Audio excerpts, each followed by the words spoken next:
चलिए दोस्तों, मैं आपसे IAS अकेडमी में आपका स्वागत है।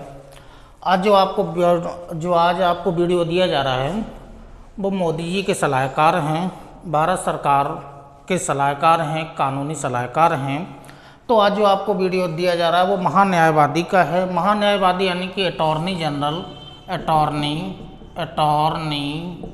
होते हैं। ये अटॉर्नी जनरल हैं, अटॉर्नी जनरल या हिंदी में महान्यायवादी होते हैं।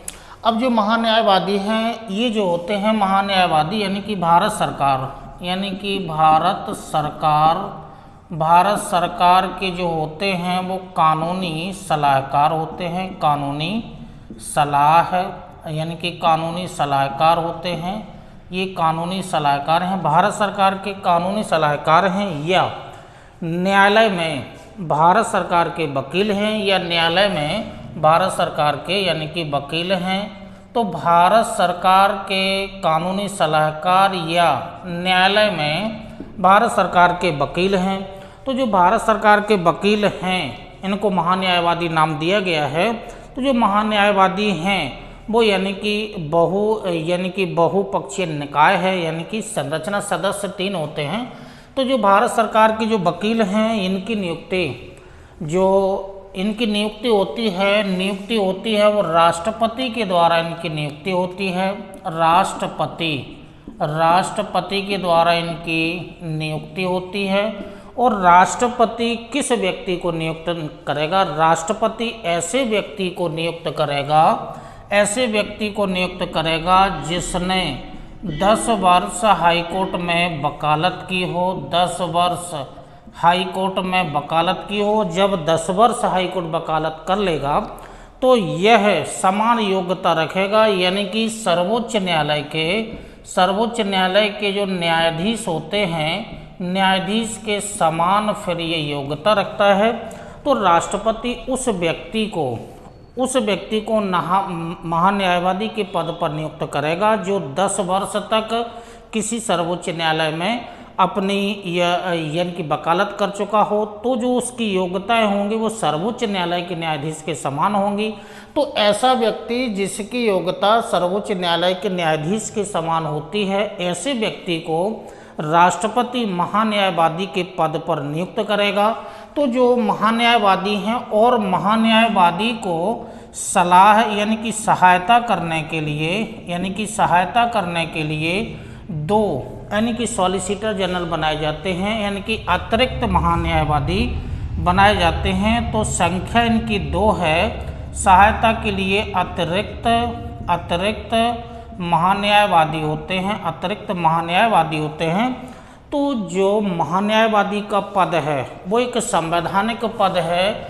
इसकी व्याख्या अनुच्छेद 76 में स्पष्ट रूप से इनके कार्य, इनकी नियुक्ति, इनकी संरचना संविधान के अनुच्छेद 76 में स्पष्ट इनका वर्णन है। लेकिन जो सहायता देने के लिए अतिरिक्त महान्यायवादी होते हैं वो संवैधानिक पद नहीं है। वो सहायता करने के लिए, महान्यायवादी की सहायता करने के लिए अतिरिक्त जो 2 महान्यायवादी होते हैं। तो ये जो महान्यायवादी हैं, ये अतिरिक्त महान्यायवादी हैं, ये संवैधानिक यानी कि संवैधानिक पद नहीं है। तो अब चूँकि जो महान्यायवादी होते हैं तो राष्ट्रपति इनकी नियुक्ति करता है, और राष्ट्रपति के प्रसाद पर्यंत यानी कि जब तक राष्ट्रपति की मर्जी होगी तब तक वह व्यक्ति महान्यायवादी के पद पर बना रहेगा। राष्ट्रपति की जब तक मर्जी नहीं है तो उसको राष्ट्रपति उस पद से यानी कि महान्यायवादी को पद से हटा देगा। तो जो महान्यायवादी का जो पद होता है वो प्रसाद पर्यंत ये पद है, यानी कि जब तक राष्ट्रपति की इच्छा है, राष्ट्रपति की मर्जी है, तब तक वह व्यक्ति महान्यायवादी के पद पर बना रहता है। चूँकि राष्ट्रपति का तो एक नॉर्मल रूप से नाम है, सब कुछ जो होता है वो केंद्र सरकार यानी कि प्रधानमंत्री की सलाह पर ही इन सब व्यक्तियों की नियुक्ति, जो बड़े बड़े पद हैं, संवैधानिक पद हैं, वो यानी कि भारत सरकार की सलाह पर ही नियुक्त किए जाते हैं। चूँकि राष्ट्रपति का तो एक बीच में नाम ही आ जाता है, क्योंकि राष्ट्रपति एक वास्तविक प्रमुख नहीं है, वास्तविक जो प्रमुख हैं वो प्रधानमंत्री जी होते हैं, तो उन्हीं की सलाह पर कार्य किया जाता है। तो महान्यायवादी राष्ट्रपति के द्वारा नियुक्त होते हैं और राष्ट्रपति के प्रसाद पर्यंत पद धारण करते हैं। अब चूँकि महान्यायवादी के बारे में ये है कि महान्यायवादी का यानी कि ना तो कोई कार्यकाल निश्चित है, ना तो इनका कोई कार्यकाल निश्चित है, यानी कि ना तो राष्ट्रपति जो महान्यायवादी हैं ना तो इनका कोई कार्यकाल निश्चित है कि कितने वर्ष तक इनकी नियुक्ति होगी, और ना ही इनका कोई वेतन निश्चित है, और ना ही इनका यानी कि ये कोई यानी कि संवैधानिक यानी कि ये कर्मचारी हैं। तो ये जो 3 पॉइंट हैं महान्यायवादी के बारे में हैं। महान्यायवादी का ना तो कोई कार्यकाल निश्चित है, ना ही इनका वेतन निश्चित है। राष्ट्रपति जितना चाहे उतना इनको वेतन दे सकते हैं। तो राष्ट्रपति इनका जो वेतन है वो राष्ट्रपति के द्वारा यानी कि राष्ट्रपति के द्वारा ही तय किया जाता है। और चूँकि ये सरकारी कर्मचारी भी नहीं हैं, चूँकि नियम ये है कि सरकारी कर्मचारी है, तो सबसे अच्छा पॉइंट ये है कि इनके यानी कि 3 तो इनके लिए नेगेटिव हो गए हैं, कार्यकाल निश्चित नहीं है, वेतन निश्चित नहीं है, और ये कोई सरकारी कर्मचारी नहीं है। तो ये इसमें नहीं शब्द आपको जोड़ना है, ये तीनों नहीं है। चूँकि सरकारी कर्मचारी यानी कि सरकारी कर्मचारी नहीं है, तो सरकारी कर्मचारी नहीं होने के कारण एक पॉइंट इम्पोर्टेंट है, यानी कि ये चाहें तो अपनी जो वकालत है किसी भी न्यायालय में अपनी वकालत को जारी रख सकते हैं। यानी कि अपना जो व्यवसाय है यानी कि अपना कर्मचारी नहीं होने के कारण जो इनका व्यवसाय है ये अपना व्यवसाय जारी रख सकते हैं, यानी कि व्यवसाय जारी रख सकते हैं। व्यवसाय पर किसी प्रकार का कोई प्रतिबंध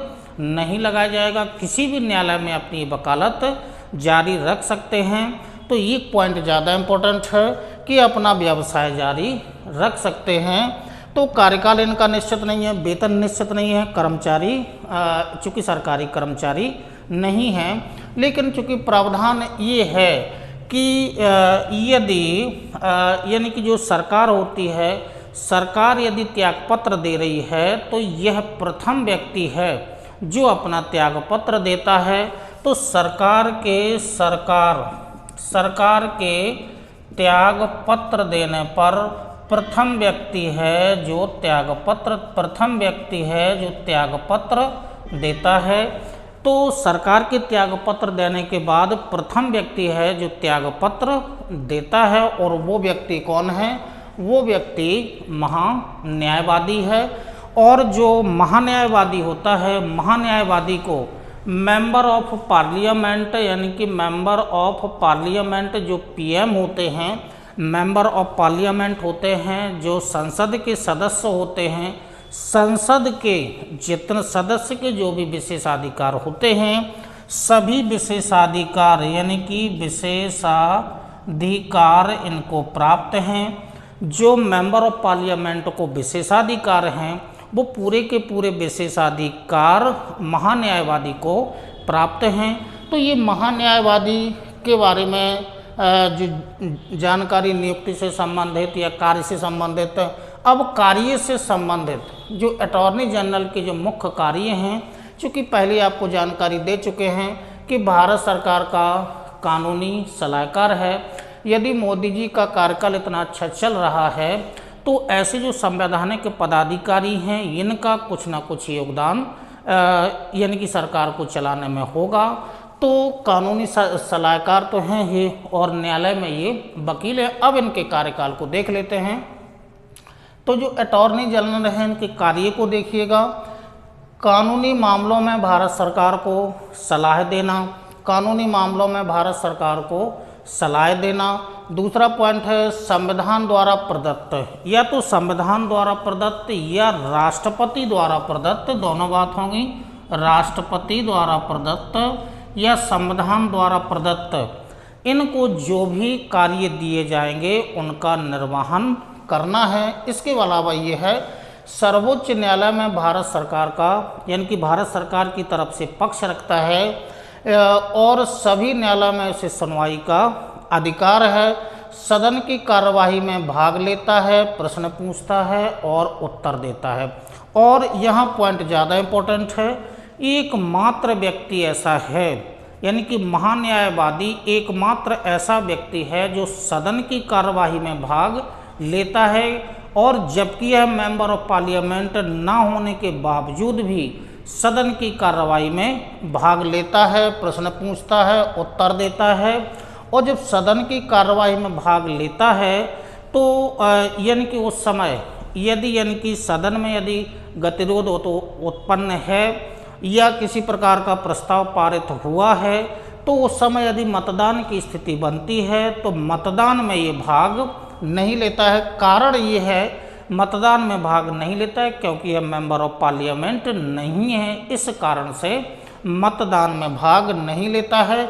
और जो सदन की जो बैठक होती है यानी कि संयुक्त बैठक होती है, संयुक्त बैठक अनुच्छेद 108 के अंतर्गत यदि संयुक्त बैठक होती है तो यानी कि जो आर्टिकल यानी कि 108 के अंतर्गत संयुक्त बैठक होती है और जो अनुच्छेद 88 है यानी कि आर्टिकल जो 88 है इसके तहत इसे मतदान का अधिकार सदन में नहीं है। तो अनुच्छेद जो 88 है वो संविधान का अनुच्छेद 88 है, वो ये कहता है कि जो महान्यायवादी होगा वो सदन की कार्यवाही में तो भाग लेगा लेकिन मतदान में भाग नहीं लेगा क्योंकि यह मेंबर ऑफ पार्लियामेंट नहीं है। तो अनुच्छेद 1 के तहत अनुच्छेद 108 के तहत यदि संयुक्त बैठक बुलाई गई है तो बैठक में तो भाग लेता है और एकमात्र ऐसा व्यक्ति है जो बैठक में भाग लेता है, परंतु मतदान में इसे भाग लेने का अधिकार नहीं है। तो जो महान्यायवादी का जो ये संरचना है इनसे संबंधित जो भी यहाँ कार्य आपको लिखे गए हैं या इन कार्यों के बारे में आपको जानकारी दी गई है। इसी तरह से राज्यों में भी देखिएगा, राज्यों में यानी कि जो राज्य हैं राज्यों में अनुच्छेद 165 है। अनुच्छेद 165 के अंतर्गत राज्यों में जैसे केंद्र सरकार में यानी कि भारत सरकार का कानूनी सलाहकार होता है, वकील होता है न्यायालय में, इसी तरह से प्रत्येक राज्य में जो प्रत्येक राज्य हैं प्रत्येक राज्यों में अनुच्छेद 165 के अंतर्गत यानी कि एडवोकेट जनरल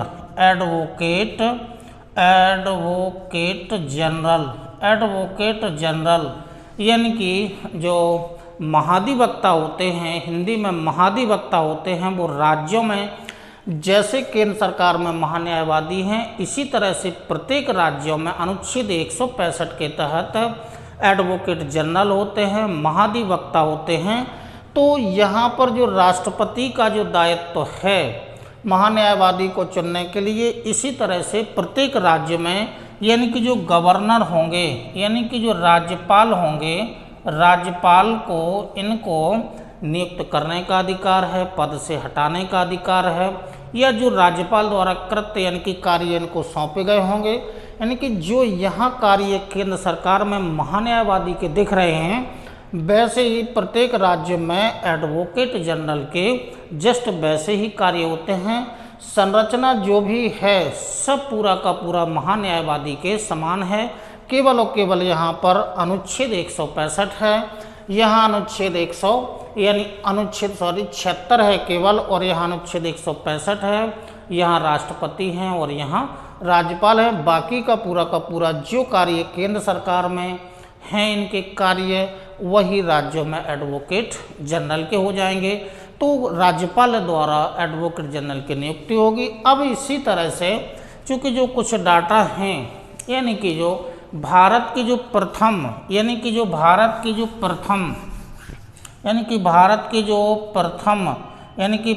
जो महान्यायवादी थे वो MC शीतलवाड़ जी थे। यानी कि MC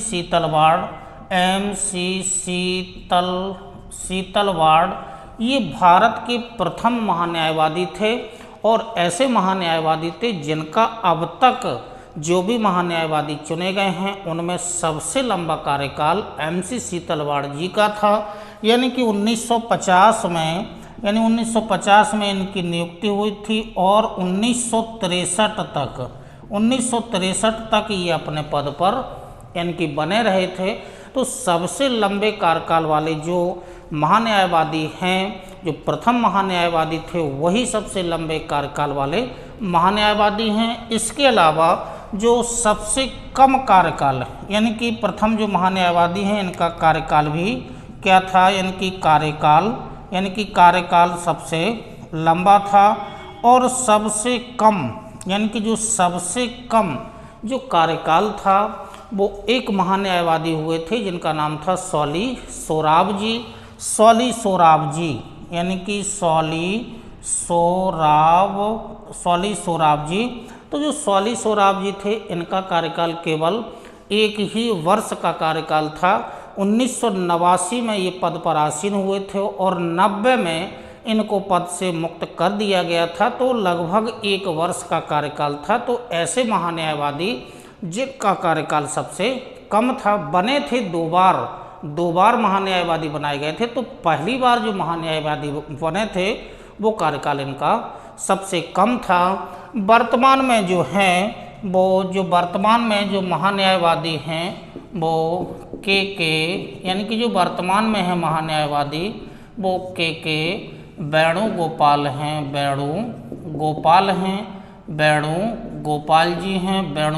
हैं वर्तमान में। इनकी नियुक्ति यानी कि 2017 में इनकी नियुक्ति हुई थी। 2017 में इनको महान्यायवादी बनाया गया था। तब से लेकर के वर्तमान तक यानी कि अभी वर्तमान तक के वेणुगोपाल जी भारत में अभी जो महान्यायवादी हैं वो हैं जिनकी नियुक्ति 2017 में हुई थी। तो इस प्रकार से जो डाटा आपको दिए गए हैं अटॉर्नी जनरल से संबंधित उनकी संरचना, उनके कार्य, इसी तरह से राज्यों में एडवोकेट जनरल हैं, इनके कार्य और जो भी आपको डाटा दिए गए हैं। तो इस वीडियो के माध्यम से आपको महान्यायवादी के बारे में आपको जानकारी दी गई है। इसी तरह से जो भी संवैधानिक जो पदाधिकारी होंगे उनके इसी तरह से आगे वीडियो आपको दिए जाते रहेंगे। तब तक के लिए धन्यवाद, नमस्कार, जय हिंद।